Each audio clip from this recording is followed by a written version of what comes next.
নমস্কার, আমি সুপ্রীতি রঞ্জন বিশ্বাস। এসআরবি মুক্তি ইউটিউবের পক্ষ থেকে এই যে কা-19 আবেদন করার জন্য যে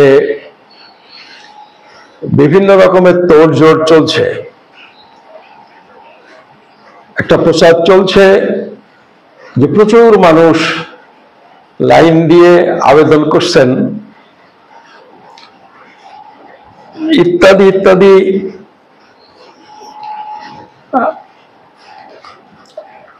কথা বলে মানুষকে আবেদন করার জন্য উৎসাহিত করার চেষ্টা চলছে।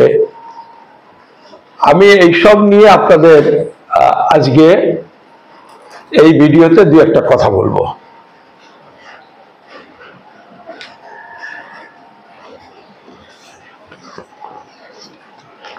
টেলিফোন ঘাঁটতে ঘাঁটতে হঠাৎ চোখে পড়ল একটা ভিডিও, যাতে দেখলাম যে একটা সভা হচ্ছে, যার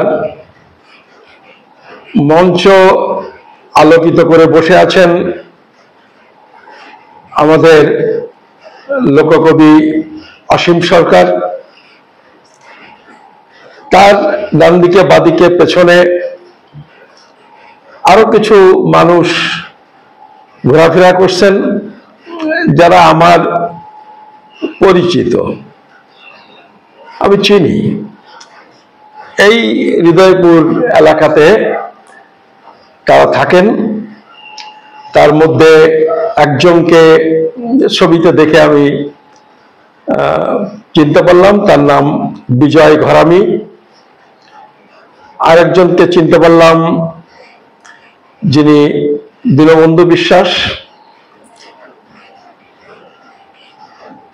এর মধ্যে যেটা জানতে পারলাম, একজন আছেন লিটন বিশ্বাস, সনাতন বাবু। এই যে সব লোকজনের কেউ কেউ বা এরা সবাই কোনো না কোনো সময় আমরা এসব নিয়ে যে সমস্ত আন্দোলন কথাবার্তা বলেছি, মিটিং মিছিল করেছি, তার মধ্যে এরা কম বেশি ছিলেন। এই কারণেই আমি চিনি। আর একজন মানুষকে দেখলাম, যিনি ওই হৃদয়পুরেরই মানুষ, যিনি ওই সুবোধ বিশ্বাস বলে একজন আরএসএস এর লোক, বিজেপি আরএসএস এর লোক, তাদের কোলে বসে উদ্বাস্তু আন্দোলনের নামে আমাদের উদ্বাস্তু আন্দোলনের যথেষ্ট ক্ষতি করেছেন। তারপরে তো সে যে সংগঠন করেছিল, তার সভাপতি বিজেপির এমএলএ হয়ে গেল। এই যে কল্যাণী কেন্দ্র থেকে বিজেপির এমএলএ হয়ে গেছেন।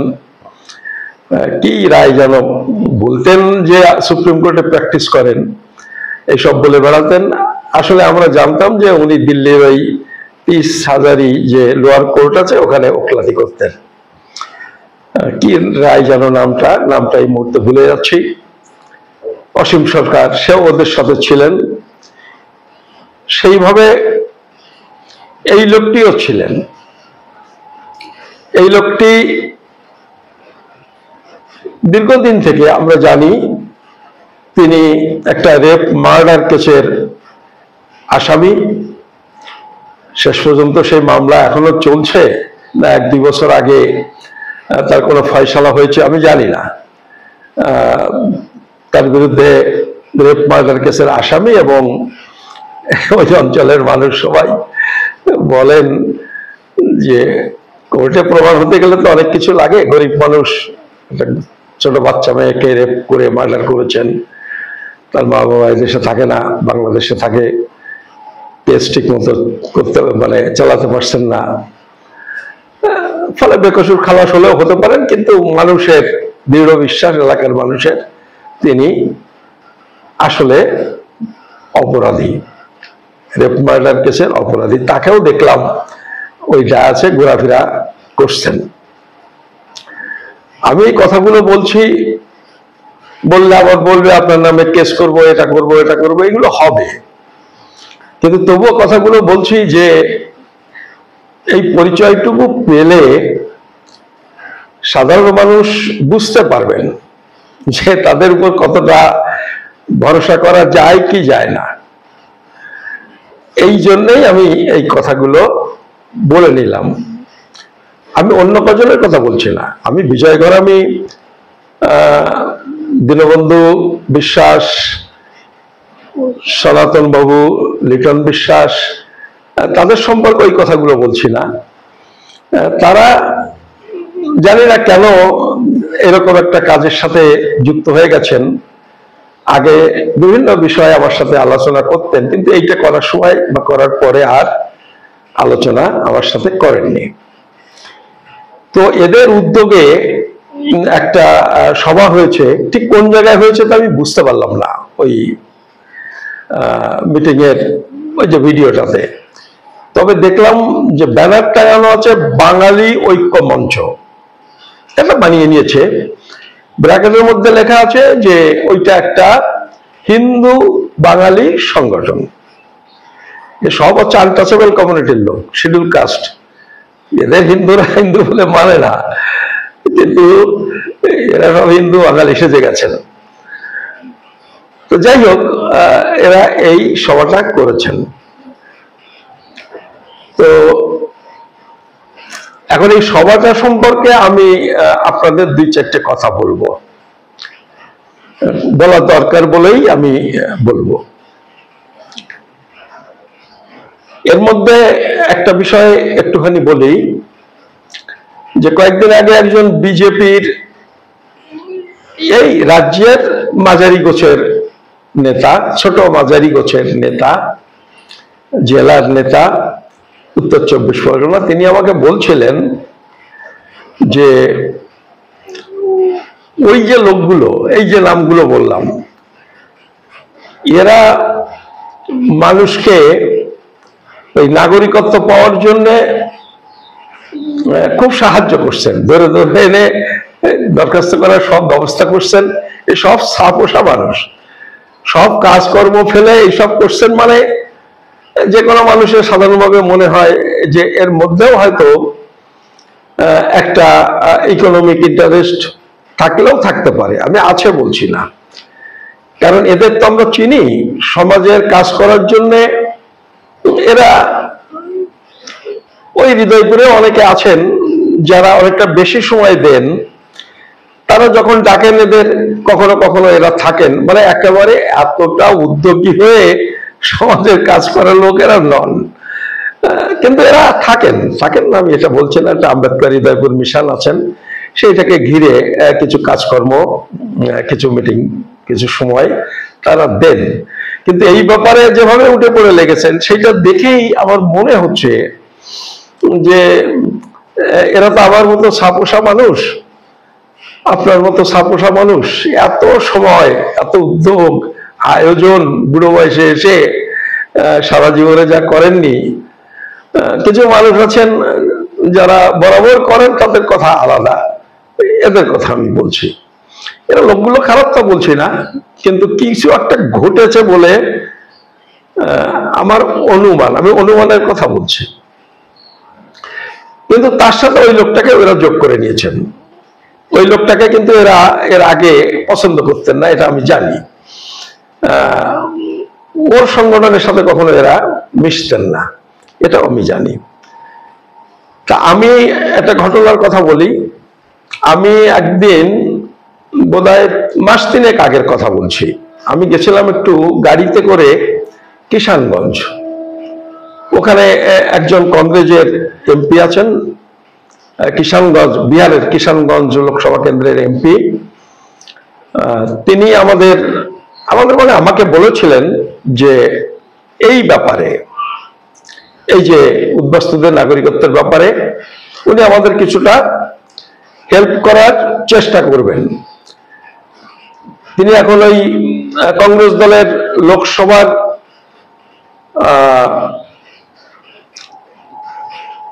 চিফ হুইপ, মুখ্য সচেতক।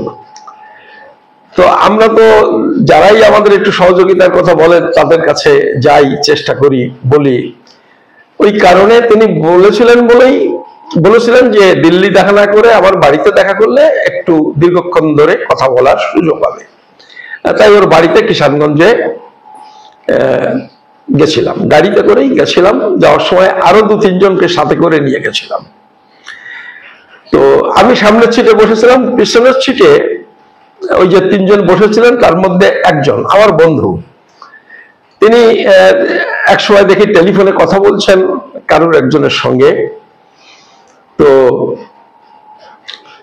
পরে বুঝতে পারলাম যে সেই লোকটি হচ্ছেন বিজয় ঘরামি।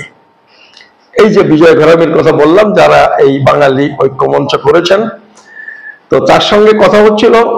আমার ওই বন্ধুটিকে বোধহয় কেউ একজন ধরেছেন, তিনি কাতে আবেদন করতে চান, নাগরিকত্ব হবে কি হবে না, কারা একটু সহযোগিতা করতে পারে, এরকম। তো সেই জন্য ওই বন্ধুটি বিজয় ঘরামিকে টেলিফোন করেছিলেন। টেলিফোনে কথোপকথন শুনছিলাম আমি সামনে বসে। আমি মনোযোগ দিয়ে শুনছি, এটা হয়তো আমার ওই বন্ধু টের পাননি। তো সেই সময় যেটা বুঝলাম, বিজয় ঘরামি ওনাকে বলছেন, এটা এপ্রিল মাসের ঘটনা আমি বলছি, মাঝামাঝি সময়ে। সেই সময়ে নাকি, সেই সময়ের মধ্যে বিজয় ঘরামি এবং তার এই যে কোম্পানি লিটন বাবু টাবু কারা কারা আছেন, এরা নাকি 500-র বেশি মানুষকে নাগরিকত্ব পাইয়ে দিয়েছেন। এবং বলছেন আপনি আসুন, আমরা সব দেখিয়ে দেবো, নামের লিস্ট দেবো, কাকে কাকে আমরা নাগরিকত্ব পাইয়ে দিয়েছি, এইসব বলছেন। ওই দিক দিয়ে উনি বলছেন যে পয়সা কড়ি লাগবে কিনা। তাতে বুঝলাম বিজয়বাবু বললেন না, পয়সা কড়ি টড়ি আমরা কিছু নিচ্ছি না, এরকমই বললেন বলে আমি বুঝতে পারলাম। কিন্তু এর মধ্যে যে বলছিলাম যে বিজেপির উত্তর 24 পরগনার নেতা, তিনি আমাকে বলছিলেন যে ওইখানে একটা গ্রুপ এসব কাজ করছে, তার কথা মতো, যে এটা ইতিমধ্যে পুলিশের নজরে এসেছে। অভিযোগ, সঠিক বেঠিক জানি না, তিনি বলছেন অভিযোগ যে তারা ওই বাংলাদেশের কাগজপত্র যাদের নেই তাদের কাগজপত্র জোগাড় করে দিচ্ছেন, তৈরি করে দিচ্ছেন, এবং এই তৈরি করার জন্য একটা মোটা অঙ্কের টাকা দিচ্ছেন। তিনি বললেন, সত্য মিথ্যা আমি জানি না। তো এইসব ঘটনা শুনলাম। এই কথাগুলো একটু বলে রাখছি, এর পরের কথাগুলো নিয়ে আপনি যখন একটা সিদ্ধান্ত নেওয়ার চেষ্টা করবেন যে কি করা উচিত, তখন খানিকটা আন্দাজ পাবেন। আন্দাজের মধ্যে মানে একটা বিষয় আপনারা একটু খেয়াল করুন, যে একটা বিষয় খুব প্রসার হচ্ছে এখন, যে বাংলাদেশের যে কাগজপত্র, এগুলো অরিজিনাল না হলেও হবে, এগুলো জেরক্স হলেও হবে, এরকম বলছেন। এবং সরকারি কর্তৃপক্ষ এই মিটিং এ শুনলাম তিনিও একই কথা বললেন। তো এখন এই যে কাগজপত্র তৈরি করে দিচ্ছেন বলে আমি মাসখানেক আগে যেটা শুনলাম, আর এখন এই যে প্রক্রিয়া চলছে, তাতে মনে হচ্ছে একটা যোগাযোগ আছে, কাগজপত্র তৈরি করে দেওয়ার একটা যোগাযোগ আছে, বুঝলেন তো। কাগজপত্র, জেরক্সের কাগজপত্র মানে আপনি বোঝেন, কোন অফিস কিন্তু জেরক্স গ্রহণ করেন, কিন্তু আলটিমেটলি ফাইনাল হিয়ারিং এর সময়, সাক্ষাৎকারের সময়, চাকরি হোক যাই হোক, সেই সময় কিন্তু অরিজিনাল কাগজটা দেখাতে হয়। কারণ জেরক্সে কারচুপি করা কমন পিপলের জন্য সম্ভব, নাম টামটা পাল্টে তার থেকে আরেকটা জেরক্স করা ইত্যাদি ইত্যাদি, এই সমস্ত গুলো মানে একেবারেই মানে কি বলবো, সহজ জালিয়াতি, যে কারণে জেরক্সটা সরকার গ্রহণ করে না। এইটা হচ্ছে একটা সাধারণ আমাদের দেশের যে প্রশাসনিক কাজকর্ম চলে, সেইটা আপনি দিলেন, দরখাস্ত দিলেন, কিন্তু ফাইনালি যখন তারা ডিসিশন নেন তার আগে অরিজিনালটা দেখাতে হয়। তো ওই যে কাগজপত্র তৈরি করে দিচ্ছেন, পয়সা নিচ্ছেন, যে অভিযোগ নিচ্ছেন বলছি না, অভিযোগ শুনলাম যেটা, তার সাথে এইগুলোর একটা মিল আছে। আর আরো একটা ব্যাপার একটু বুঝুন, যে এই যে বাঙালি ঐক্য মঞ্চ তারা যে মিটিং করছেন, সেই মিটিং এ এই নাগরিকত্বের ব্যাপার নিয়ে উত্তর 24 পরগনার যিনি হিয়ারিং অফিসার, যিনি ভেরিফাই করেন, পোস্ট অফিসের সুপারিনটেন্ডেন্ট লেভেলের একজন অফিসার, তিনি ওই সভায় এসে বলছেন, কাদের সভায়, ওই যাদের বিরুদ্ধে এইসব অভিযোগ, এই পয়সা কড়ি, ফলে একটা মনে হচ্ছে যে এইসব অফিসারের সাথেও কিছু একটা অ্যাডজাস্টমেন্ট, কিছু একটা কি বলবো, কোনটা বলে আবার আইনে প্যাচে পড়তে হয় একটু বুঝে টুঝে বলা দরকার, কিছু একটা ঘটনা তো ঘটছে বলে আমার মনে হচ্ছে। তো উনিও বললেন, ওই মিটিং এই বললেন ওই ভদ্রলোক, যে গভর্নমেন্টের নাকি নির্দেশ এসেছে যে ওই ডুপ্লিকেট মানে জেরক্স দিলেও চলবে, এরকম নাকি এসেছে। আমি জানি না, তিনি বললেন, আমি ওই ভিডিওটাতে শুনলাম। এখন ওই লোক সেই লোক না কোনো লোক সাজিয়ে এনে তাকে বলছে আমি সুপারিনটেন্ডেন্ট, আমি জানি না, সেগুলো হয়তো সেটা নয়, এটা হয়তো সত্যি সত্যি। ওই ভদ্রলোকের নামও বললেন, দিলীপ কুমার ঘোষ বলে নামটাও বললেন। তো যাই হোক, এইবারে দেখুন ওই মিটিংয়ে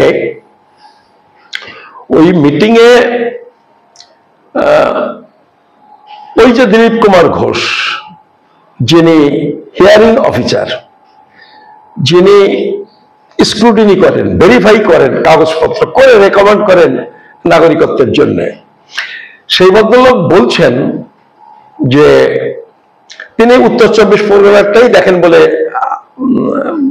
আমার মনে হলো। তো তাই যদি হয় তাহলে উত্তর 24 পরগনায় তিনি বলছেন এখনো অব্দি তিনি 1200 অ্যাপ্লিকেশন পেয়েছেন। ওদের মিটিং এ এসে বলছেন, যারা 3 মাস 4 মাস আগে বলে 500-র বেশি আবেদন মানে অলরেডি নাগরিকত্ব পেয়ে গেছেন, তাদের আয়োজিত মিটিং এ তারাই ডেকে নিয়ে এসছেন। বলছেন এ পর্যন্ত তিনি 1200 অ্যাপ্লিকেশন পেয়েছেন, পেয়ে মানে পত্রপাঠ নাকচ করে দিয়েছেন 700-800। সেগুলো যা করেছে, কাগজপত্র যা আছে তাতে চলে না, ফলে পত্রপাঠ 700-800 না করে দিয়েছেন। আর 100-5 আবেদন তিনি বললেন যে তিনি কাগজপত্র দেখে তার মনে হয়েছে রুলস অনুযায়ী ঠিক আছে। তার মধ্যে ডুপ্লিকেটের ব্যাপারটা নিশ্চয়ই ওর মধ্যে ইনক্লুড করেছেন। 500 এইবারে এইগুলো করে উনি রেকমেন্ড করবেন, করলে ওই যে জনগণনা দপ্তরের যে কর্তা আছেন, সরলেখে বসেন, সে এইবার এইটা দেখে থেকে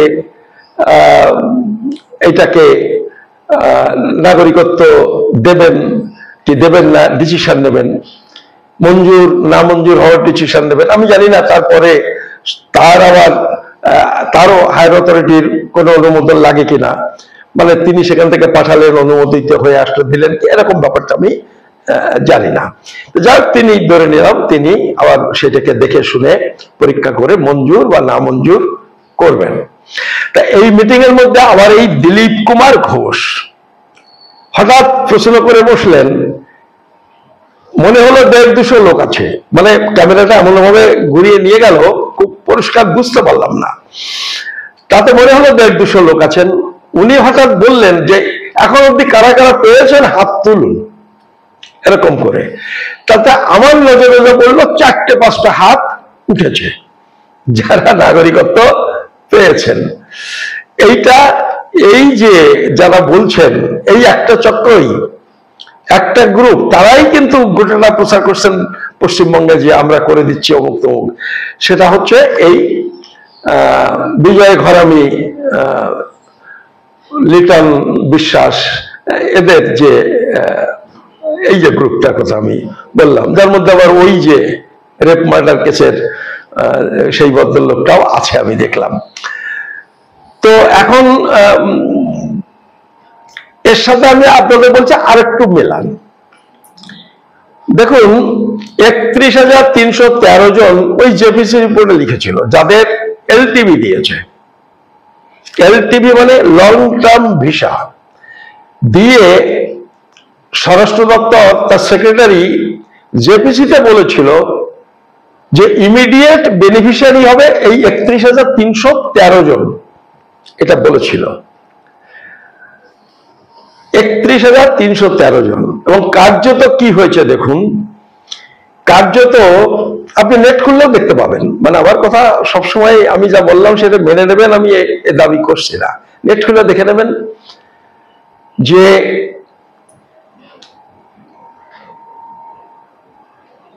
ওই যে লোকসভা নির্বাচন পর্যন্ত এই কার-19 অনুযায়ী নাগরিকত্ব পেয়েছে মাত্র 300 জন। মানে ওই 31,313 জনও পায়নি, কিন্তু তাদেরও কাগজপত্রে নানান ব্যাপার আছে, তারা এখনো ঝুলে আছে। তার মধ্যে 800,000 অভিনয় জানতে পেরে পাকিস্তানে ফিরে গেছে।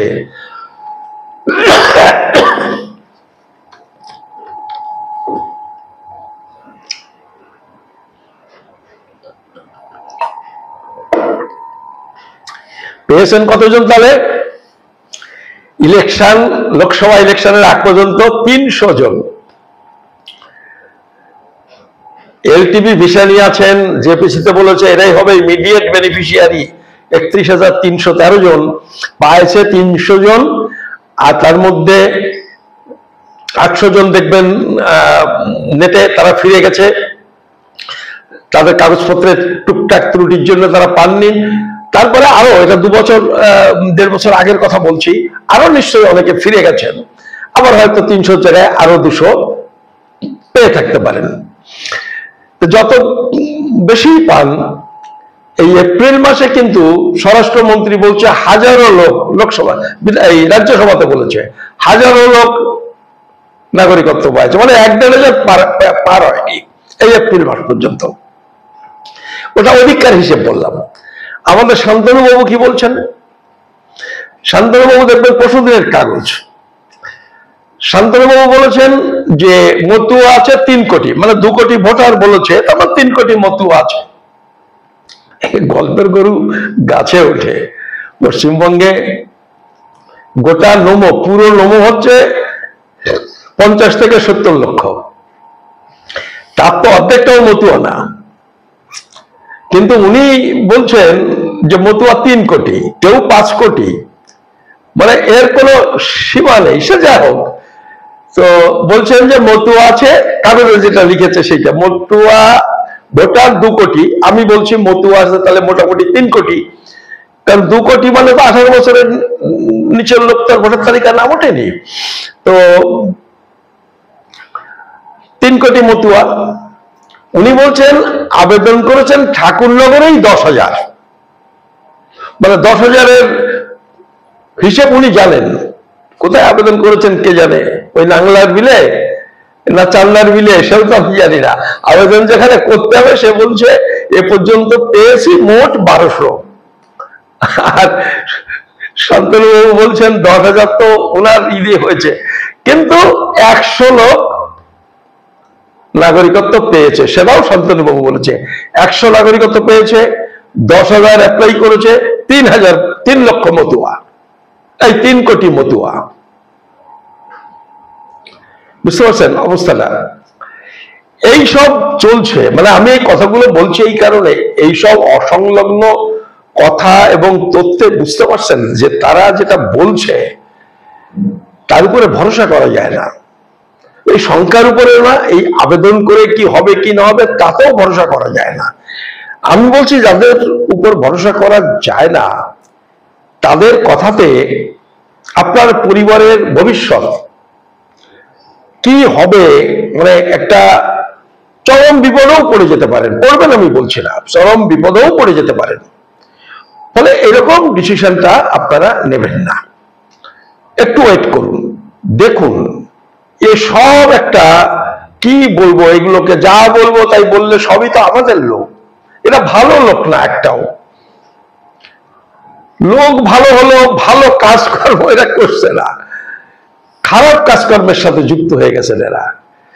এরা কি জন্য এটা করছেন আমিও মাঝে মাঝে হিসেব করে মেলাতে পারছি না। তো ঠিক আছে, এই ভিডিওর সাথে আরেকটা ছোট্ট খবর সম্পর্কে আপনাদের একটু বলি।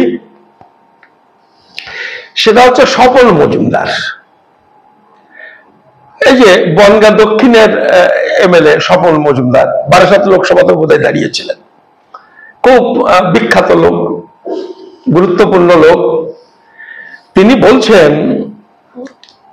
যে বাংলাদেশ থেকে মুসলমানরা এদেশে এসেছেন, রোহিঙ্গারা এসেছেন, এসে তারা হিন্দু নাম দিয়ে নানান কাগজপত্র তৈরি করে ফেলেছে মমতা বন্দ্যোপাধ্যায়ের সহযোগিতা নিয়ে। মমতা বন্দ্যোপাধ্যায় এইসব ব্যাপারে সহযোগিতা করার জন্য কিভাবে বসে আছে তা উদ্বাস্তুরা জানে না, স্বপন মজুমদার জানে না। তার বাড়ির আশেপাশের লোক একটা পাসপোর্ট করতে গেলে, একটা কাস্ট সার্টিফিকেট করতে গেলে কিরকম সহযোগিতা করে মমতা বন্দ্যোপাধ্যায় এটা জানে না। ফলে সে যাই হোক, বা ওই যে মুসলমানদের ওবিসি নিয়ে মমতা বন্দ্যোপাধ্যায় যা করছে সেটা স্বপন মজুমদার জানে না যে তিনি কতটা এদের কাছের লোক। যার তিনি বলছেন যে ওখান থেকে এসে সব হিন্দু সেজে সব করে ফেলেছে, সেগুলো সব ফেরত পাঠাতে হবে। তা আমি বলছি যে হিন্দু তো ওপার বাংলা থেকে এসে করেছে, রোহিঙ্গা এসে করেছে। আমি স্বপন বাবুকে বলছি, স্বপন বাবুর কথাটাকে আমি বলছি, এরকম অনেকেই বলছেন, শুভেন্দু বাবুও বলছেন। তা এখানকার মুসলমানরাও তো হিন্দু সেজে ফেলতে পারে, পারে না? ওরকম সহজে যদি মুসলমানরা হিন্দু হতে পারেন, এক হচ্ছে পারেন, সুযোগ যদি থাকে, আর দুই নম্বর হচ্ছে যদি তাদের প্রবৃত্তি হয়, ইচ্ছা হয়, তাহলে তো করবেন, তাহলে তো করবেন না। তা ওরা যখন করছে তা এখানকারও তো মুসলমানরা করে ফেলতে পারে। সাচার কমিটি বলছে এখানে 100 জনের মধ্যে 27 জন মুসলমান চাকরি পেয়েছে 3টে।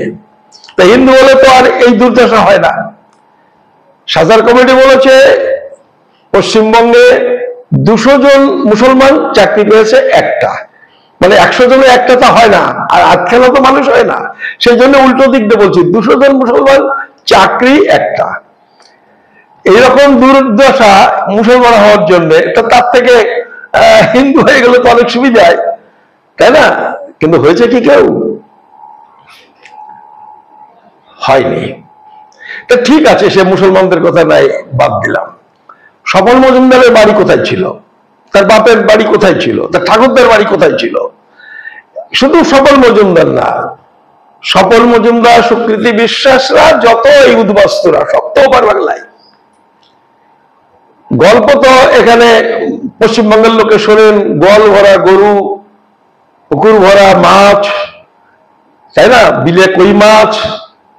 তো তারা সব ছেড়ে এদেশে চলে এলেন কেন? ওইখানে তো মুসলমান হয়ে গেলে হয়ে যেত, কি হতো না? হিন্দুরা মুসলমান হয়ে গেলে তো আর কোনো সমস্যা ছিল না বাংলাদেশে, 14 পুরুষের ভিটে মাটি আর ত্যাগ করতে হতো না। তো স্বপন মজুমদার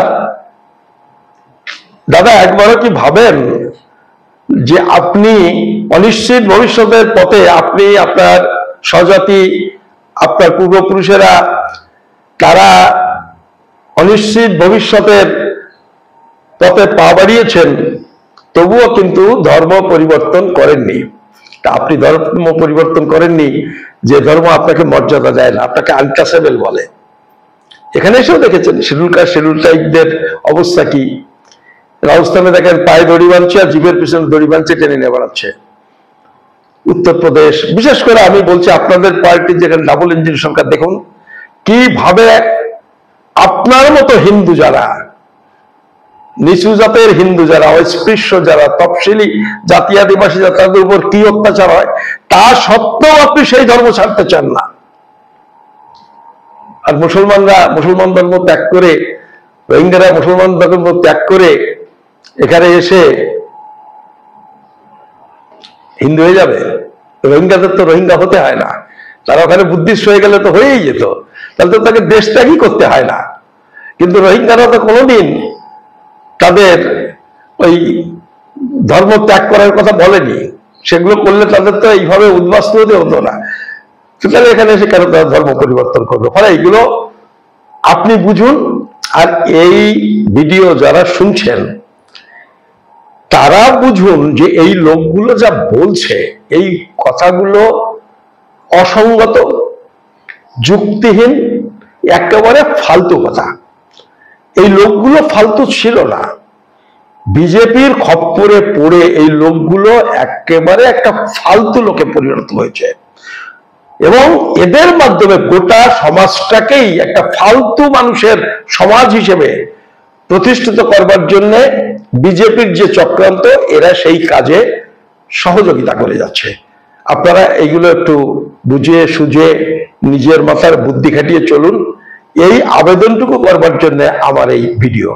আপনাদের সবাইকে নমস্কার, ধন্যবাদ।